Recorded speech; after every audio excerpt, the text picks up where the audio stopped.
y hoy con ella vamos a ver qué es una muralla y la influencia del arte contemporáneo en la percepción de las fortificaciones. Adelante. Buenos días, Egunon.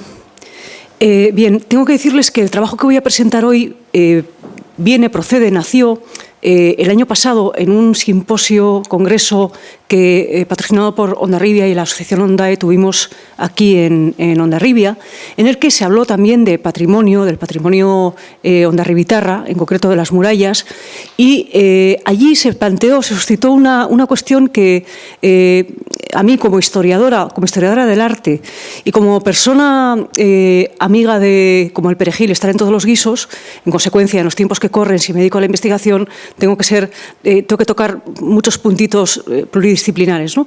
Me resultó muy llamativa. Y fue que, a la hora de hablar de las murallas, cuando hablábamos de cómo tratar la muralla en cuanto a su rehabilitación, restauración, surgía la duda de, pero bueno, finalmente una muralla siempre es una muralla.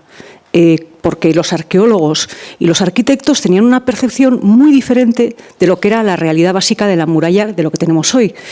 Y su percepción era muy diferente porque en la disciplina que es la arquitectura, en la ciencia que es la arquitectura, a la hora de tratar una rehabilitación, restauración de una muralla, en buena ley, y para que haya una cierta garantía metodológica, hay que considerar la arquitectura como un edificio susceptible de ser pensado en tanto que proyecto. Y en ese caso es cuando el arquitecto puede empezar a manejar sus recursos disciplinares con garantías. De hecho, hay una tendencia a la restauración que es quizá lo último y más interesante que se ha planteado, que es el restauro crítico, donde es el arquitecto quien estudia, analiza e investiga sobre todos los particulares del elemento patrimonial y a partir de ahí decide cuáles son sus activos principales, sus pasivos, qué son añadidos degradantes, qué no. De manera que, bueno, esa era un poco la tesitura y un poco el desconcierto entre los dos mundos, ¿no? La arqueología y la arquitectura. Como historiadora que tiendo a estar a caballo entre estos dos mundos, lo que me planteé es, bueno, ¿cómo explicamos o cómo podemos reflexionar viendo un poco la trayectoria de la historia del arte, incluyendo dentro de la arquitectura, en este siglo XX, para entender qué diferencia tan grande había entre la percepción de lo que era una muralla en 1910 a la que tenemos hoy? De hecho, leyendo a Florentino Portu, que ya es como de mi familia prácticamente, si lo leen, comprobarán ustedes que cuando habla de la muralla, comenta cómo en 1902 se plantea hacer unos trabajos de exploración porque se han descubierto pasadizos dentro de la muralla y se cree, en buena ley, en la época era un atractivo, que sería interesante recuperar esos pasadizos y hacer recorridos por ellos. Unos años más tarde, en 1913, se había acabado el presupuesto, se vuelve a plantear, se vuelve a dar presupuesto, se sigue investigando. Una de las personas que contribuyó muchísimo a esta investigación fue Serapio Mújica también, con la documentación de archivo.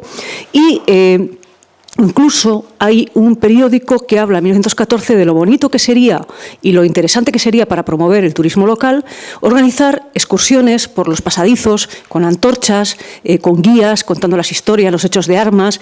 Incluso plantea la creación de un primitivo merchandising donde pudiera haber tiendas en las que se vendieran fotos postales en aquella época de la muralla, recorridos, estampas, antorchas para luego llevarlas por el recorrido, etcétera, ¿no? Llama poderosamente la atención cómo en esa época el principal atractivo turístico que se le ve a la muralla es la posibilidad de encerrar una aventura. Es decir, necesitamos de la imaginación para poder apreciar el valor que tiene una muralla. Cierto es que es una época que viene de una segunda mitad del siglo XIX, donde en toda España y en media Europa ha habido que derribar las murallas para poder hacer crecer las ciudades. Luego, la fortuna crítica de las murallas en esta época es nefasta. Bien, como ven, en las imágenes que he proyectado, a ver si consigo hablar y que se me oiga y mirar las imágenes. Verán que las dos de arriba, que son las imágenes antiguas, tienen, por ejemplo, una plantación de maíz al pie de la muralla. Esa se corresponde con la época del estudio de las grutas para poder meterse dentro y vivir una aventura romántica, digamos. Y las de abajo se corresponden más o menos con la época actual. Bien, verán que de entrada hay una diferencia gigantesca en el ajardinamiento. El ajardinamiento de arriba no considera en absoluto que haya una muralla que sea un activo estético, y el ajardinamiento de abajo está pensado para realzar el atractivo estético de la muralla. Elemento vertical, más o menos liso, de líneas rectas, y en el suelo hierba cortada casi como un green para que haga un plano liso verde que sea el contrapunto a la muralla. Ese ajardinamiento, el segundo, está realzando el valor plástico de la muralla, el valor estético escultórico de la muralla. ¿De acuerdo? Bien, ¿cómo hemos llegado, que es por donde yo voy, cómo hemos llegado a, fíjense en la sala en la que estamos, ven que tenemos ahí un aparejo, ven que tenemos ahí un aparejo que es más de fortificación, que es más, tiene más pinta de muralla, ven que luego tenemos, esto es sillar, cortado perfectamente, luego ven que tenemos mampostería en los lados, aquí arriba tenemos un arco de descarga, si ven esas dovelas que están alargadas, colocadas encima de la ventana, es constructivamente el instrumento o el procedimiento que se utiliza para descargar de peso al muro, que es un muro de carga, y poder abrir el hueco. Y estamos rodeados de una suma de aparejos de fortificación diversos que originalmente, en la época en que se hicieron, estaban enlucidos. Estaban enlucidos si es que esta sala se utilizaba para lo que estamos haciendo ahora. Lo que estamos haciendo ahora es un congreso, es un acto de ceremonia, es un acto social, científico de prestigio. Se debería hacer en una sala de prestigio. A día de hoy, esta es una sala de prestigio. En el siglo XVI-XVII, esta sala, para ser de prestigio, estaría perfectamente enlucida de blanco y, además, cubierta de cuadros y tapices. Porque este aparejo, esta textura de la pared que vemos, nos parece estética hoy. Pero ese nos parece estética es muy reciente. Mi propósito es contar la historia, cómo hemos llegado a eso. Bien, en arquitectura existe... A ver si me arreglo. Ahí. En arquitectura existe desde siempre, desde Grecia, desde que existe la arquitectura en piedra, incluso desde Egipto, una discusión y dos maneras de entender la arquitectura según los pueblos, sociedades y épocas. El primero es, por ejemplo, el griego, el del Partenón. Tengan ustedes en la cabeza el Partenón. Es un principio de arquitectura según el cual la construcción, lo constructivo, lo estructural, sale al exterior. Y es esta salida al exterior lo que nos permite ver la realidad de la arquitectura y su belleza. Esta tradición es la tradición de la arquitectura griega, es la tradición de la arquitectura gótica, aquí la tienen. En la parte de la derecha está la Catedral de Palma de Mallorca y verán ustedes que es un edificio gótico en el que se nota especialmente que su esqueleto es su belleza y está en el exterior. Están viendo la hilera de contrafuertes que tiene, que son sencillamente preciosos desde el punto de vista estético. Bien, además de esta tendencia, de esta forma de ver la arquitectura en que lo estructural constructivo es la verdad del edificio y al verse al exterior uno se conmueve al ver semejante derroche de ingenio humano y además de belleza, ejemplo, el Partenón. Además hay otra tradición que es opuesta, que considera que el edificio es más bien una estructura portante y una envolvente que cierra, pero que no soporta carga. Por ejemplo, las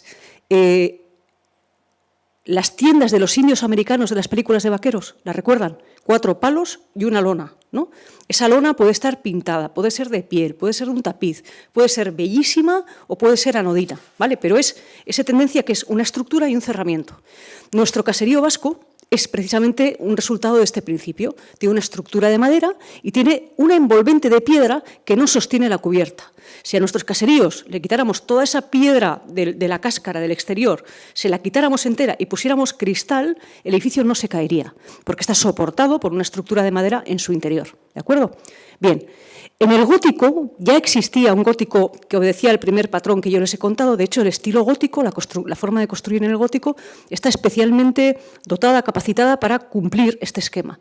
Pero también hay un gótico B, digamos, no B por peor calidad, sino por distinto, que es el que vemos en la Plaza del Dux de Venecia, en el Palacio del Dux de Venecia, a la derecha, donde ven que la fachada no muestra la estructura interior, porque es un edificio que no soporta grandes cargas, entonces está cerrado probablemente con ladrillo o mampostería y se le pone una envolvente que muestra el carácter representativo y rico del edificio. Es gótico también, sin embargo es otra forma de comprender el edificio, es una forma en la que la parte de la representación, la parte política importante está en la riqueza del revestimiento, ¿vale? Reconocemos el gótico en ambos.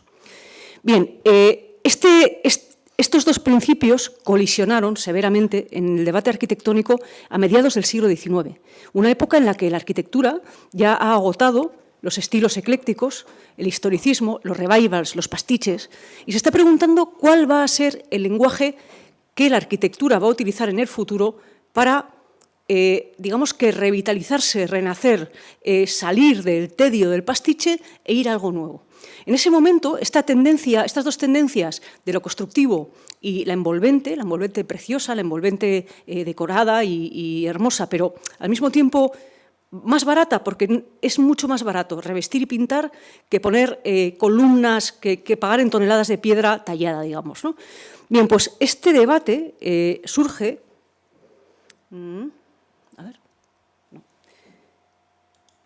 en dos personas que son fundamentales en la historia de la arquitectura, que son, por un lado, Viollet-le-Duc, grandísimo restaurador, y, por otro lado, Gottfried Semper. Viollet-le-Duc es, junto con el recuperador y el reinventor del gótico, un hombre que pensaba y, digamos, postulaba que la belleza del gótico está en la traducción de la estructura y la construcción al exterior del edificio. Ahí es donde está el alma del gótico. Y Gottfried Semper, profesor del Politécnico de Zúrich, hacia 1851, postuló que la belleza de la arquitectura está en la riqueza de la envolvente, más que en la estructura. ¿Por qué?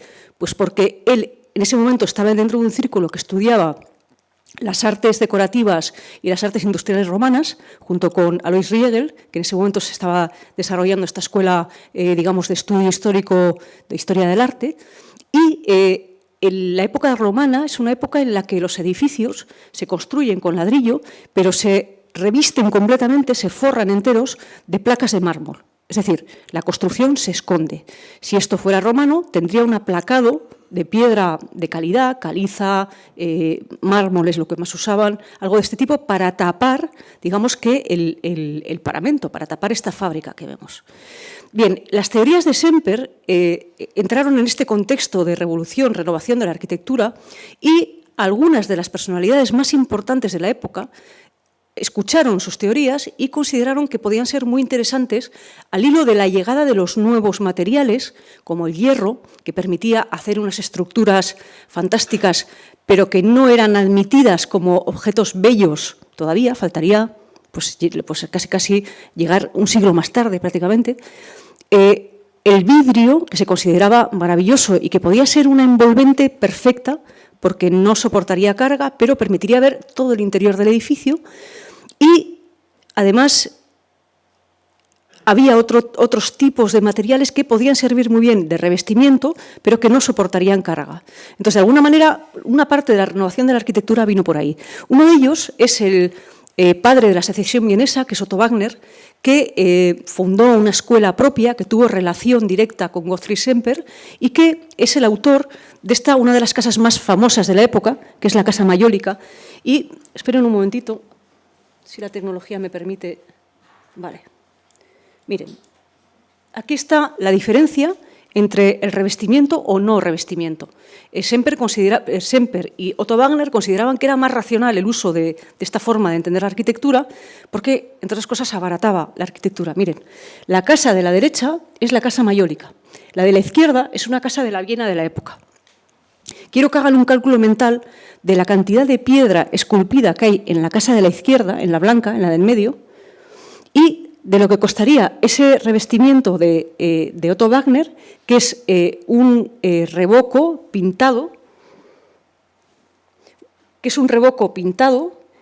mucho más sencillo.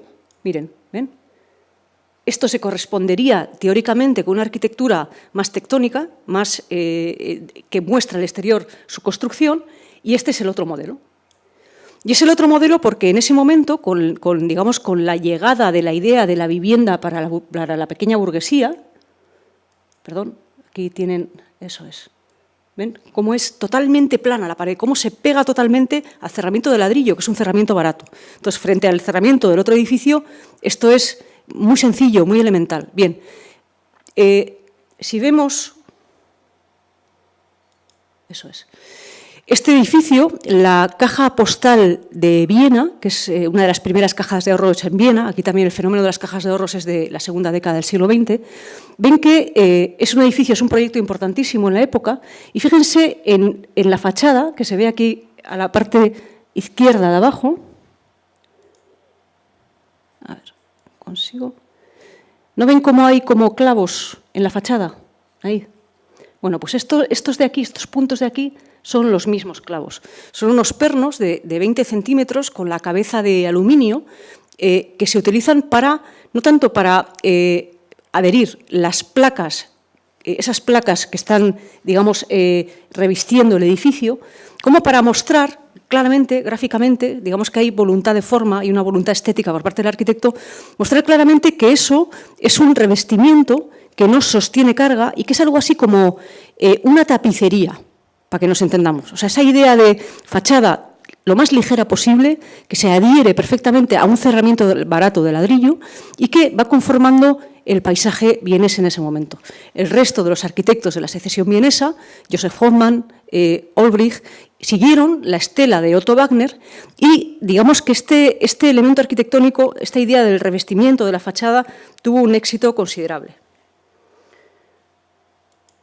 Otro arquitecto fundamental en Europa es Hendrik Petrus Verlage. Esta es la bolsa de Ámsterdam, que es un edificio también, como los anteriores, digamos que más o menos de finales, de entre 1885 y 1903, finales del siglo XIX, principios del XX.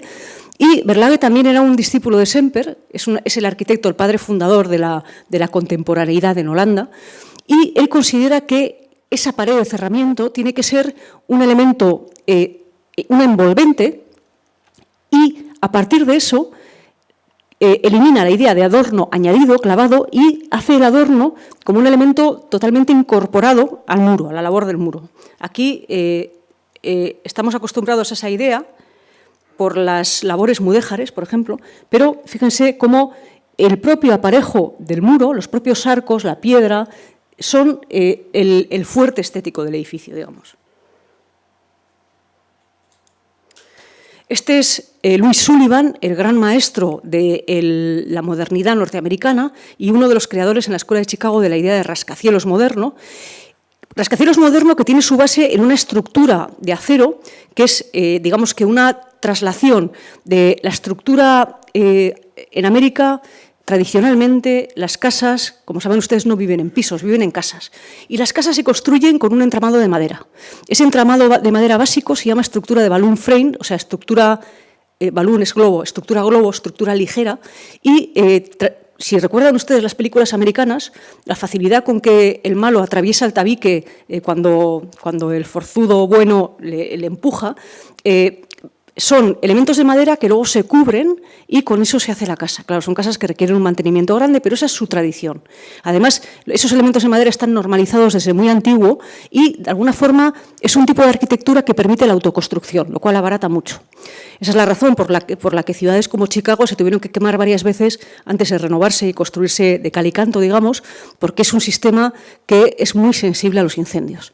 Pues bien, ese sistema, un ingeniero llamado Henry LeBaron Jenney, lo tradujo al acero hacia 1850 y mucho, 1860, y así empezó la tradición de rascacielos, puesto que podía construir digamos que un piso en acero con vigas y postes de acero, otro, como si fuera una jaula, y a eso ponerle un cerramiento y ya teníamos el rascacielos.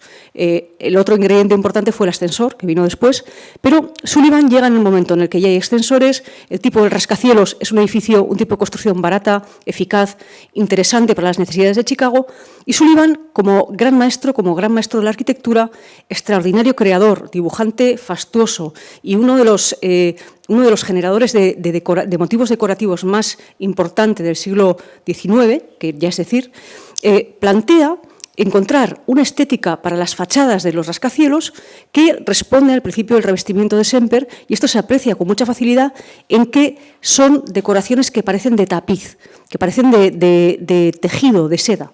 Miren, este es el rascacielos, uno de los más importantes, el Guarantí. Ah, qué bien, ¿me oyen? Sí, más o menos, así me puedo dar la vuelta. No, deja, no. Sí, vale. Bien, fíjense en el edificio, aquí se ve muy bien el reflejo de esa estructura de acero, pero luego, a la hora de decorar, decora con placas de terracota impresas, prefabricadas, que luego se montan en obra. En arquitectura, el concepto de decoración que se prefabrica y se monta en obra es fundamental para entender la arquitectura del siglo XX. Hoy en día es muy difícil que en un edificio como este, en una ciudad, se lleve a los artesanos a picar al edificio y a rematar al edificio, como hacía, por ejemplo, Gaudí, que ahora le veremos. Entonces, fíjense cómo es el edificio y luego miren, esto se corresponde con la entrada que está aquí. Fíjense, el patrón decorativo es un patrón decorativo que se adhiere, fíjense, esta parte de aquí arriba es esta parte de aquí, que se adhiere completamente al edificio. Aquí tenemos los almacenes Carson, Pirie Scott, en Chicago, ya del año 1900 más o menos, es cuando el proyecto está terminándose, y ven que es un edificio muy racional, es un edificio con una estructura de hierro que permite, digamos que como la fachada no es portante, podemos abrir las ventanas todo lo grandes que queramos casi, justo desde poste a poste. De aquí nace la famosa ventana de Chicago, que es una ventana horizontal. Solo podemos hacer ventanas horizontales de una manera sensata, digamos, sin excesivas preocupaciones, cuando utilizamos o hormigón armado o acero, porque son, digamos que son los dinteles que mejor aguantan los problemas de cargas, que aquí nos piden un arco de descarga arriba, porque esto no aguanta un dintel de arco.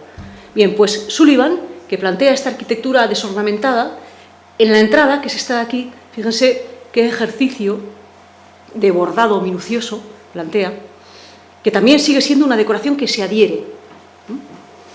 Bien, si seguimos adelante, vamos a Auguste Perret en París, que es el maestro de Le Corbusier, el primer arquitecto que utiliza el hormigón armado de una forma racional para el uso, para la creación de viviendas, digamos, ¿no? Hasta ahora se usaba para infraestructuras. Bueno, pues como ven, vemos la estructura del hormigón armado, la vemos aquí, vemos estas cajas, entonces esto está revistiendo digamos que la cuadrícula del hormigón, y luego tenemos unos aplacados que cubren, son estos de aquí de cerámica pintada, que son los que cubren lo que hay entre la ventana y el soporte, digamos, ¿no? Bien, esto le sirve a Auguste Perret, por ejemplo, para hacer esta fachada con un fenestraje de ventanas grandes, ¿no? Gaudí, el ejemplo claro de arquitectura textil, de arquitectura que tiene una fachada que no tiene servidumbre portante y además es la que sirve como depositaria de la belleza, la estética, el carácter representativo de lo que quiere expresar la arquitectura. Y no solamente en la fachada. Gaudí, este es un patio interior de la casa, fíjense qué preciosidad, con cerámica vidriada, trencadís. Claro, el problema de Gaudí es que arruinaba a los promotores. El gasto de todo esto era tan grande, tenía tantos artesanos trabajando en la obra, que finalmente el que encargaba la casa se arruinaba porque salía desmedida. Pero nos ha dejado estas extraordinarias obras de arte, que son imagen de esto que les cuento, ¿no? Este es Adolf Loos, uno de los discípulos de Otto Wagner y el gran contestatario, uno de los premodernos más importantes. Hace la Lusthaus en el centro de Viena, en la plaza más significativa de Viena y más tradicional. Sería como poner un cubo de moneo enfrente del Buen Pastor, para que se hagan una idea.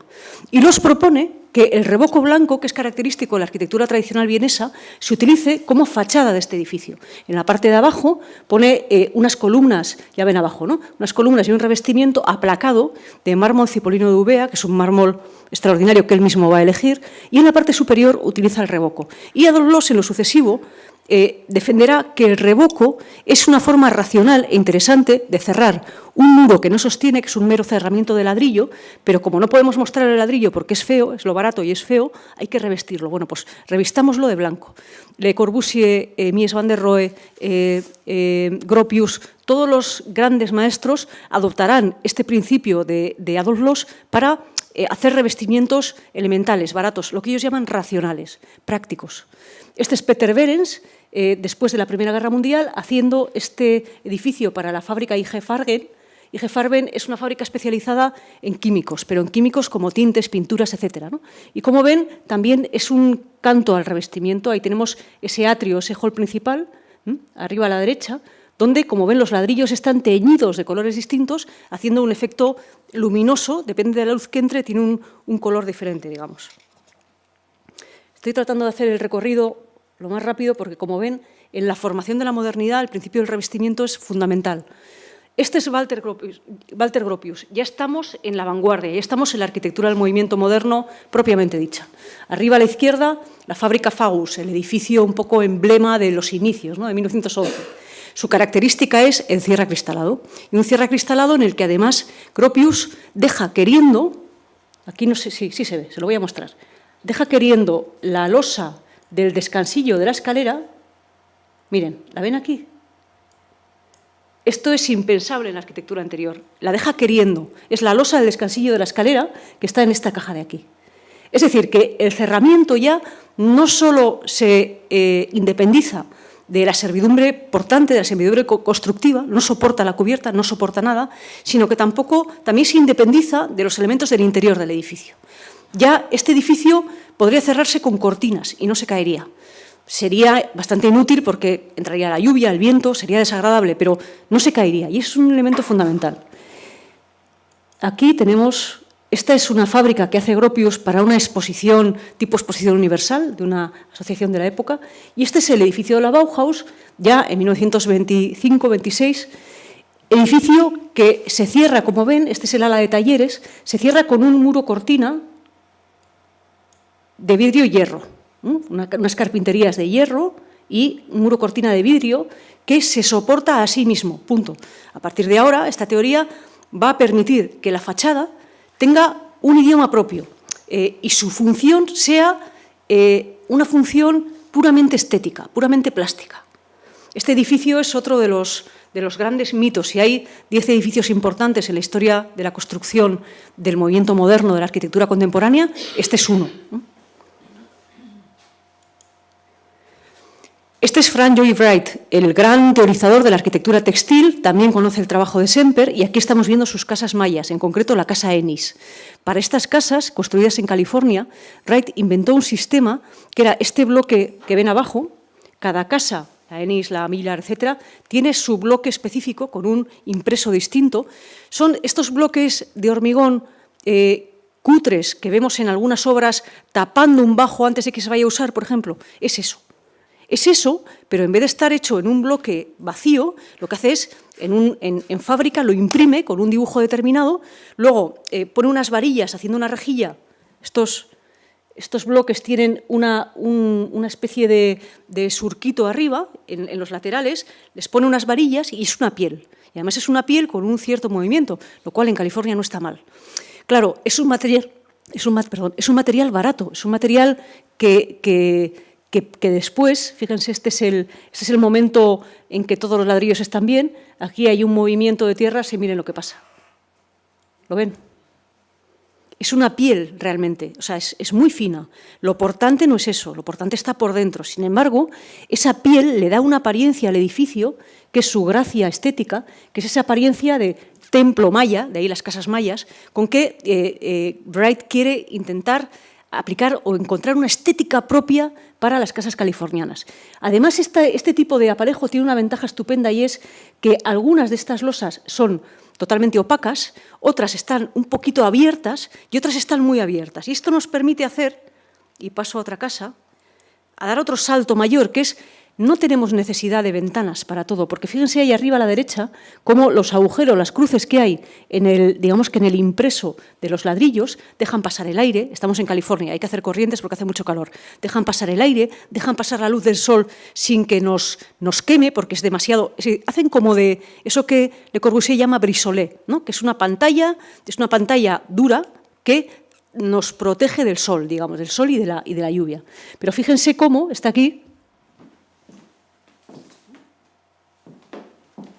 Este es el dibujo característico y específico de esta casa Miller, que por cierto es una preciosidad de casa. Fíjense cómo utiliza una perforación de fachada que nos hace pensar que la ventana va a llegar a un momento en que es prescindible. Es así, hoy en día es así, es prescindible. Pero bueno, aquí está Wright. Y como les digo, es el gran impulsor de esta arquitectura textil, donde una cosa es lo portante y otra el revestimiento. Aquí tenemos a Le Corbusier en sus años 20, en los años de la arquitectura como máquina. Arriba a la izquierda está la casa que presentó para una exposición de vivienda obrera que se llamaba Weissenhof-Siedlung. Siedlungen es barrio obrero. Fíjense, a la vía Saboya abajo a la izquierda y luego la vía Roche y la casa Planex. Bien, los coches que ven ahí son los últimos modelos de coche que había en la época en que esto se construyó. Esta arquitectura tiene la virtud de ser moderna siempre, porque siempre que pongamos un coche ahí nos va a parecer un rally de vehículos antiguos. Pongamos el coche que pongamos. Estos eran, como les digo, los últimos modelos. ¿Qué vemos aquí? El revestimiento del que hablaba Adolf Loos. ¿Lo ven? Es revoco blanco, escala la tirolesa, es elemental, absolutamente. Cierre de ladrillo y revestimiento. ¿Por qué? Porque Le Corbusier entiende inmediatamente las ventajas del hormigón armado y plantea aquellos, si recuerdan, 5 puntos de la arquitectura en los que habla de mis edificios tendrán, porque es lo mejor que puede tener un edificio, primero, una planta libre. Es decir, no habrá tabiquería más que donde yo quiera ponerla, pero el edificio no me condicionará a poner la tabiquería si yo no quiero ponerla. Planta libre, piensen en las viviendas de hoy. 2, fachada libre, como la fachada no es portante, puedo hacerla como quiera. Puedo retirarla de algunos sitios, ponerla en otros, puedo ponerla como quiera. Tercero, ventana rasgada. ¿Por qué es importante la ventana rasgada? Porque me permite romper la fachada en horizontal y desafiar la idea de la tectónica de la arquitectura. Si quito el muro, la casa se cae. Vale, pues puedo hacer esa ventana. De hecho, en la Villa Saboya, abajo, ¿la tienen? Esa ventana ocupa todo el lateral de la casa y en algunos sitios rompe la esquina también. O sea, da la vuelta a la esquina incluso. Cuarto, pilotis. ¿Ven que el edificio está levantado del suelo? ¿Ven unos pilarcitos muy finos? Vale, pues eso niega el peso del edificio. Y la última cosa, que es la azotea practicable. O sea, en la azotea, en vez de hacer una cubierta a 2 aguas, voy a hacer un parque. Y así lo disfrutamos. Bien, pues esto requiere de la idea de estructura más revestimiento que hemos visto hasta ahora. Este es el pabellón de Barcelona 1928 de Mies van der Rohe, que es muy constructivo él, pero para el pabellón utiliza esos paneles para dividir el espacio. Bien, el panel que ven ustedes aquí es de ónice, ni más ni menos. O sea que Mies es muy constructivo, pero cuando hace tabiques de caoba, de ónice, de mármol, y utiliza la idea del principio del revestimiento para conducir el espacio. Aquí ya hemos dado un salto en el tiempo, estamos ya en 1929 y estamos enfocando un poco lo que va a ser el panorama de posguerra. Aquí vemos arriba el centro Soyuz, que es una especie de ministerio de las cooperativas soviéticas, que es el primer edificio que construye Le Corbusier, en el cual hay una fachada de cristal muy clara. Se ve aquí, fíjense, está. Al segundo día le pusieron cortinas por todo porque se asaban los pobres, ¿no? Pero ahí está la fachada de cristal.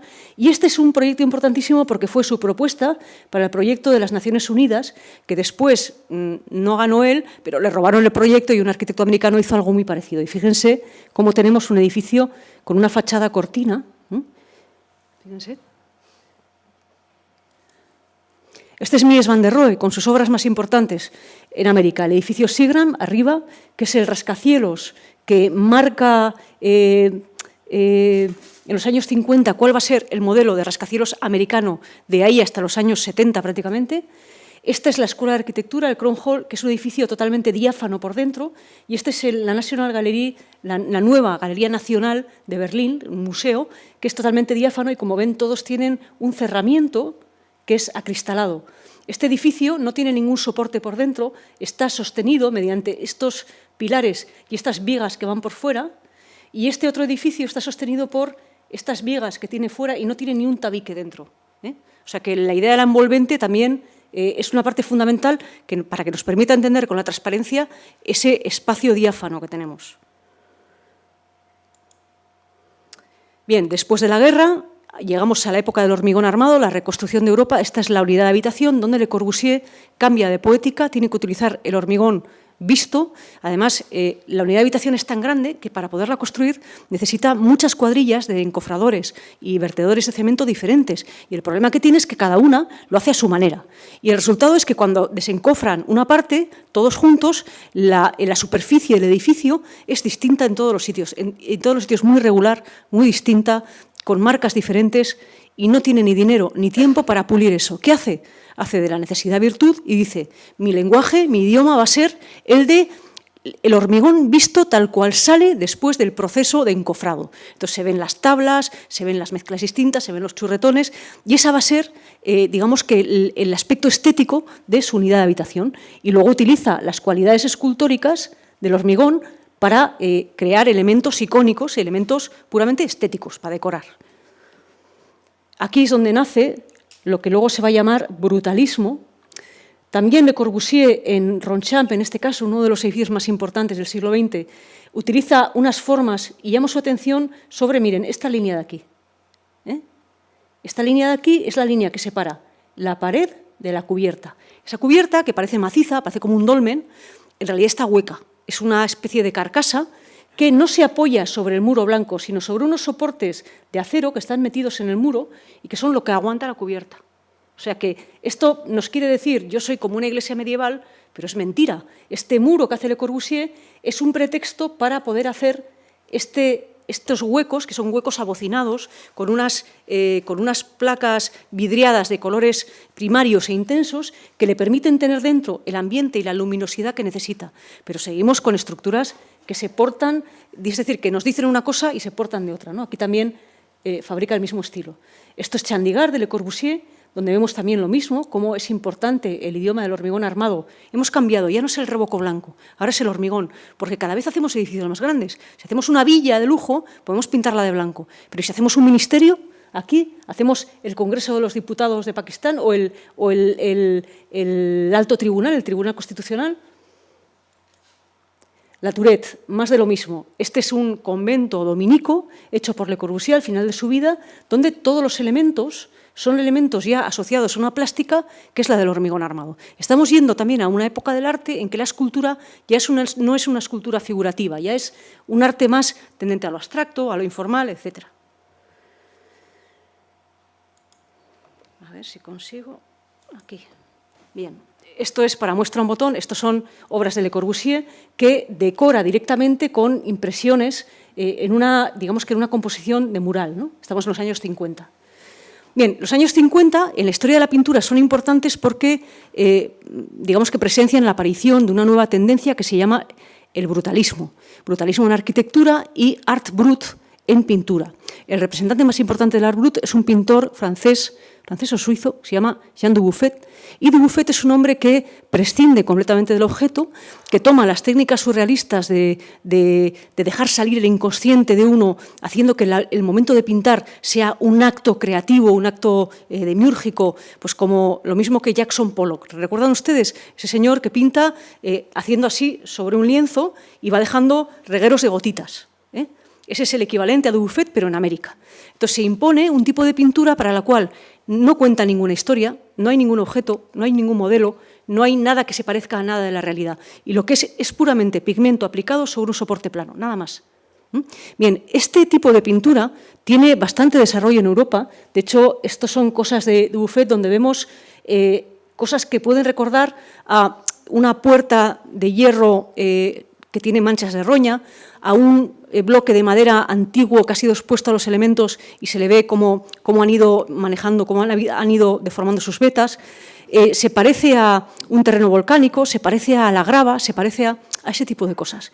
Y esta forma de arte se metió con mucha fuerza dentro del arte abstracto y inauguró una corriente creativa gigantesca que ha acabado en cosas como, por ejemplo, el land art, ¿no? Donde tenemos un paisaje en el cual un escultor hace una espiral de piedra y es casi como una obra de arte cósmica, ¿no? Bien, pues aquí tenemos a Dubuffet. Este es Jackson Pollock.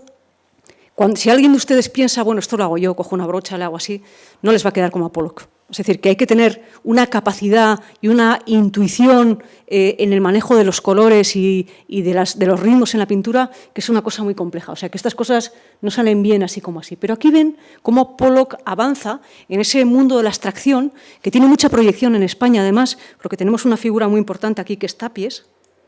Este es Marc Rothko, uno de los pintores más exquisitos de la modernidad, que trabaja con manchas de color. Si no le conocen, les recomiendo que lo investiguen porque conocerlo es amarlo directamente, es maravilloso. Bueno, pues ven que trabaja en un lenguaje totalmente abstracto, con manchas de color que más o menos se mueven, pero que no quieren contar ninguna historia. Y este es Tapies. ya le conocen ustedes, es pintor español, catalán, que a lo largo de su vida introduce la idea de la textura, del paisaje, del material, el gusto por la materia, el gusto por el material. Y este concepto del gusto por la materia y el material va a cundir a partir de 1950 en adelante hasta hoy en la pintura, el grabado, la escultura y la arquitectura. Porque en arquitectura, con el desarrollo de una época del movimiento moderno que coincide con la unidad de habitación, que es después de la Segunda Guerra Mundial, cuando ya todo el mundo está un poco harto de hierritos y cristal, se empieza a hablar de recuperar la herencia de cada sitio, que se llama regionalismo crítico, intentando encontrar lo mejor de la estética que tenga eso. Entonces vamos a formas más voluminosas, como más primitivas, Ronchamp, vamos a un lenguaje en el cual intentamos encontrar digamos, escuchar al lugar. El lugar en el que se hace el edificio tiene unas características propias y tiene un mensaje estético. ¿Cómo es ese mensaje estético? Este es el caso de Luis Barragán, que es un arquitecto mexicano maravilloso, cuyo trabajo conocemos sobre todo a partir de los años 50. Y este es un jardín que hace en un sitio mágico, que son los Jardines del Pedregal, que es un paisaje volcánico. Entonces, en un paisaje volcánico introduce conceptos de jardinería en la que digamos que los que no solamente hay plantas, también hay una forma de entender como un pavimento, como una textura, como un paisaje, lo volcánico, la grava, las escaleras, los pasadizos, el cactus, es decir, todo ello. Y además integra arquitectura dentro de eso, como pueden ver aquí. Bien, Barragán además fue un hombre que supo entender como nadie la riqueza plástica de la arquitectura mexicana. Esta es su casa estudio, es una joya, y en ella utiliza el lenguaje que siempre se había utilizado en México, que es el lenguaje del adobe. O sea, muros gruesos de adobe que tienen la virtud de ser estupendos contra climas extremos. ¿Por qué? Pues porque de noche el frío va enfriando poco a poco la casa, porque el adobe tiene unas características de conservación de la temperatura considerables, de manera que por la mañana la casa está fresca y la casa se mantiene, cuando durante el día hace un calor terrible, la casa se mantiene bastante fresca hasta que ya va anocheciendo y entonces se calienta y entonces de noche se enfría. Esta es la arquitectura del norte de África, la arquitectura de Irán, de Irak, la arquitectura, recuerdan ustedes Yat, esta ciudad maravillosa que es de adobe, es decir, esta arquitectura de adobe tiene la ventaja de que todos los años, para cuidar el adobe, hay que revestirlo, hay que encalarlo. Y todos los años se encala, se deja blanco y se deja precioso. Pero no solo blanco, también hay otros colores, porque en México la cantidad de luz que hay y la calidad de la luz que hay, que es pues, equivalente a lo que pueda haber, por ejemplo, en Marruecos o en Málaga, aquí en España, es tan intensa que cualquier color vivo se puede pintar en un edificio. Es decir, que si estos colores los aplicáramos en un interior aquí en el País Vasco, entraríamos en la habitación un día que llueve, que está oscuro, y se comería el espacio, nos comería vivos. Pero allí el efecto es el opuesto. Y fíjense cómo Barragán, en su propia casa, utiliza el color plano y el muro, ese lenguaje color muro, como creación plástica. Es como un cuadro de Mondrian, pero con más vida. No solamente es geometría y no solamente es color puro, es algo más, porque incluye el espacio. Esta es una plaza que estaban en dos autopistas, en una ciudad cerca de México DF que se llama Ciudad Satélite, donde hace estas torres como elemento de pura referencia, puramente monumental, que siguen un lenguaje de hormigón armado, donde se ven esas líneas horizontales son los restos de las tablillas del encofrado, ¿vale? Que se lo han quitado, se ha quedado así y lo han pintado. Nada más. Pues bien, este idioma ya es un idioma que está dentro, en estos años ya, en los años 60, está dentro de los recursos, las capacidades del arte contemporáneo para expresar un mensaje estético. Bueno, esta es una joya que tiene, son unas cuadras, una zona en que se monta a caballo y aquí se guardan los caballos, hay villas, hay una urbanización que, como ven, es sencillamente de ensueño, ¿no? Bueno, pues este mensaje de Barragán cala mucho en, digamos que la vanguardia arquitectónica, que pecaba un poco de poner el mismo edificio en Sao Paulo que en Afganistán. Es decir, no se puede poner, Barragán dice, en cada sitio hay unas maneras de hacer arquitectura que se corresponden con las necesidades de la climatología, de la cultura, de la sociología y de la topografía. No se puede obviar eso. Esta es la idea. Pues este mensaje es tomado por otros y les pongo el ejemplo de Luis Peña Ganchegui en la Plaza de la Trinidad. La operación de Luis Peña Ganchegui en la Plaza de la Trinidad es muy significativo de esto que estoy diciendo, porque lo que él hace en este momento, según dice Mario Sangali, que ha hecho la tesis sobre él, es, recogiendo sus testimonios, es leer el lugar. Es decir, esto es una trasera, no ha sido nunca una plaza, es una trasera, un sitio un poco como de desecho, donde se ven paredes traseras de edificios. Bien, pues Peña lo leyó como una suma de paramentos distintos y de pavimentos distintos que eran susceptibles de ser comprendidos y manejados como un continuo con valor estético. Y por eso utilizó un tipo de pavimento, a ver si puedo acercarme, que es este, hecho con unos adoquines que estaban sobrando al ayuntamiento. Hizo unas escaleras, como ven aquí, hechas también con un adoquinado como muy bruto. Usa materiales en los que lo que trata de hacer es no pulir. Son materiales de grano intenso, de grano visible, y no los pule. Y así consigue, lo que se dice ahora, maridar, encajar la estética de estos elementos. Aquí ven el Museo Nuevo y la que le han hecho, bueno, pues el valor estético que tienen estas paredes, como un paisaje de arquitectura, como si fuera, trata estos restos de traseras de edificios como si fueran árboles centenarios que hemos encontrado en una parcela en la que tenemos que hacer una villa. Que lo que hacemos es, bueno, pues voy a colocar el patio donde está el árbol, porque así no tengo que tirar el árbol y lo aprovecho como activo estético. Bueno, pues hace lo mismo. Y si en este caso no lo tienen claro, en este ya está claro.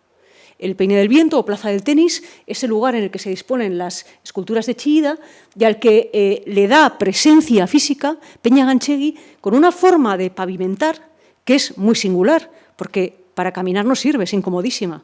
Para sentarse, poco y mal, porque también es incómoda. Son unos bloques de granito que trae de Galicia, que tienen creo que 20 centímetros por 2 metros y luego se cortan, que están sin pulir, están deliberadamente redondeados y configuran entre todos ellos una textura rugosa, que es la textura que con el plano muy recto y muy, digamos, horizontal, escalonado, rígidamente escalonado, dan a ese zócalo una sensación de dureza, que es lo que mejor, de dureza y de precisión geométrica, que es lo que mejor combina con el flis. Es decir, con los estratos verticales en diagonal, que son de barro, tierra, hierba, que son como más variados, más diversos, de unas formas más caprichosas. Pues bien, esta combinación es una combinación que desde la arquitectura y desde la arquitectura como disciplina está planteando esa plaza como una textura que responde a la textura de la montaña. Ese es digamos que la lectura compositiva que se puede hacer de este monumento, cuyo éxito y fortuna crítica ha sido gigantesco. Bien, de aquí en adelante vamos a ver arquitectos que son maestros de esto, maestros de la textura. Este es Peter Zumthor haciendo una capillita en Suiza, que es una estructura elemental, sencilla, pequeñita, de madera, quizá cabría aquí incluso, a la que le pone una piel de escamas de alerce. O sea, placas de alerce cortadas, que son típicas de la zona. Les presento también de Herzog y de Merón este edificio de señalización de la estación de Basilea, que es un edificio cuya fachada es esta rejilla, digamos que trucada, para que haga esta sombra aquí y aquí. Ya ven que tiene un tamaño, esto es un tren, tiene un tamaño considerable el edificio. Este es también del Herzog y de Merón, es una nave de almacenaje para la empresa Ricola de caramelos, y ya ven cómo le han puesto una fachada en la cual se ve un motivo como esgrafiado, es decir, que ya incluso vemos dibujos en la fachada. Estas son las maravillosas bodegas Dominus de Herzog y de Merón en California, donde la fachada directamente se hace con gaviones, con jaulas metálicas en las que se meten piedras. Cuanto más grandes las piedras, más luz van a dejar pasar. Lo ven aquí. Cuanto más pequeñas las piedras, más prieto va a ser el cierre. Entonces, juegan con dos cosas. Uno, con la apariencia estética del exterior, que es una fachada sorprendente, y luego con la capacidad de esa fachada para dejar entrar la luz según sea el grano de la piedra. Es pura textura, es pura superficie, es pura lectura del material. En estos arquitectos, lo más importante en la expresión del edificio es que el material exprese. Se trata el material como trataban los cuadros de Buffet, Pollock, etc. Y ya voy terminando. Aquí tenemos a Peter Zumthor. Estas son las termas de Valls, donde en un interior de terma tenemos unos acabados de pared con, creo que es pizarra cortada, pizarra en lajas luego cortada, me parece. Y como ven, genera un espacio que es una invitación a los sentidos. Estos arquitectos tienen la lucidez, la clarividencia de entender que la arquitectura puede ser sensual. ¿Y cómo puede ser sensual? Utilizando los sentidos, utilizando los valores del tacto. ¿Y quién nos da valores del tacto brutos, directos, eficaces, potentes? El material. Aquí tenemos el Museo Columba, que es un museo que se hace sobre un convento antiguo. Quiero que vean aquí cómo Peter Zumthor, que es un hombre extraordinario en su sensibilidad para el material, mezcla los aparejos de ladrillo. Esto ha sido puesto para que esta ventana no se caiga. La ventana está cegada con unos ladrillos porque se estaba cayendo. Entonces la ciegan con eso, pero luego combinan esto con la piedra del aparejo y con este otro aparejo moderno que vemos aquí, que al interior resulta así. ¿Recuerdan lo que les decía de dejar entrar? Ya las ventanas no son tan necesarias. Esto es un almacén de arte que hacen Herzog y de Meuron, donde ven este acabado de una especie de placas de tierra con este rasgón. Parece que se ha roto el edificio, ¿verdad? Estos juegos son muy habituales de fachadas que no soportan peso. Y luego ven en esta puerta, ven la diferencia entre los materiales y cómo empieza a aparecer la posibilidad de que la fachada se convierta en un lienzo con una composición pictórica abstracta, prácticamente, o escultórica. También tenemos el extremo opuesto. Hacemos un edificio con escamas de plástico inflable y que se le pueden poner colorines y hacemos un estadio. Un edificio que tiene que venderse por sí mismo, que tiene que ser su propio icono. El caso del Allianz Arena es el estadio del Bayern de Múnich, hecho por Herzog y de Meuron. Recordarán también el Water Cube, aquella piscina china que era un cubo de burbujas, gigante. Vamos terminando ya. Esto es el Caixa Forum, donde ven también la textura del verde. Y ya esta es la capilla Bruder Klaus de Peter Zumthor, que es ya el sumum. Se hace haciendo un encofrado de troncos de madera que se va cubriendo con capas de hormigón, aquí ven, horizontales, y una vez que eso ha secado, se le pega fuego, se desintegra la madera de dentro y nos queda este interior, que es sobrecogedor. Vamos, es una virguería en cuanto a la textura, ¿no? Los agujeritos que se ven aquí son estos agujeritos por los que entra la luz. Más de lo mismo con caras, con cuadros ya impresos en la piedra. Y más de lo mismo con cerramientos de elementos residenciales, apartamentos y similares. Y llegamos a la muralla. Claro, después de este recorrido estamos en una civilización de la imagen, donde estamos siendo bombardeados continuamente por imágenes de cosas preciosas, sorprendentes, de arquitecturas, de películas en escenarios futuristas, de arte que ya no es arte figurativo. Estamos acostumbrados a considerar que Miró es lírico, es una joya, y digamos que en su época, cuando le veían, pensaban que pintaba monigotes. Bien, pues a lo que voy es a que actualmente quien compra una casa vieja y le quiere hacer una reforma, tiene buen cuidado de sacar al exterior todos los elementos constructivos, como los dinteles, los ladrillos, la piedra, la mampostería, porque actualmente eso es una ventaja añadida, es un valor plástico fundamental en un edificio. Por eso estamos en esta sala y por eso las murallas de Hondarribia hoy son un monumento plástico, arquitectónico, con unos valores estéticos que son propios de la escultura, propios de la naturaleza, propios de las grandes, digamos, arquitecturas, y nuestra manera de protegerlos hoy y de entenderlos pasa por la apreciación y la contemplación de esa pared gigantesca donde se ve en su paramento el paso del tiempo y donde se ve este valor al que el arte nos ha educado después de este siglo. Gracias.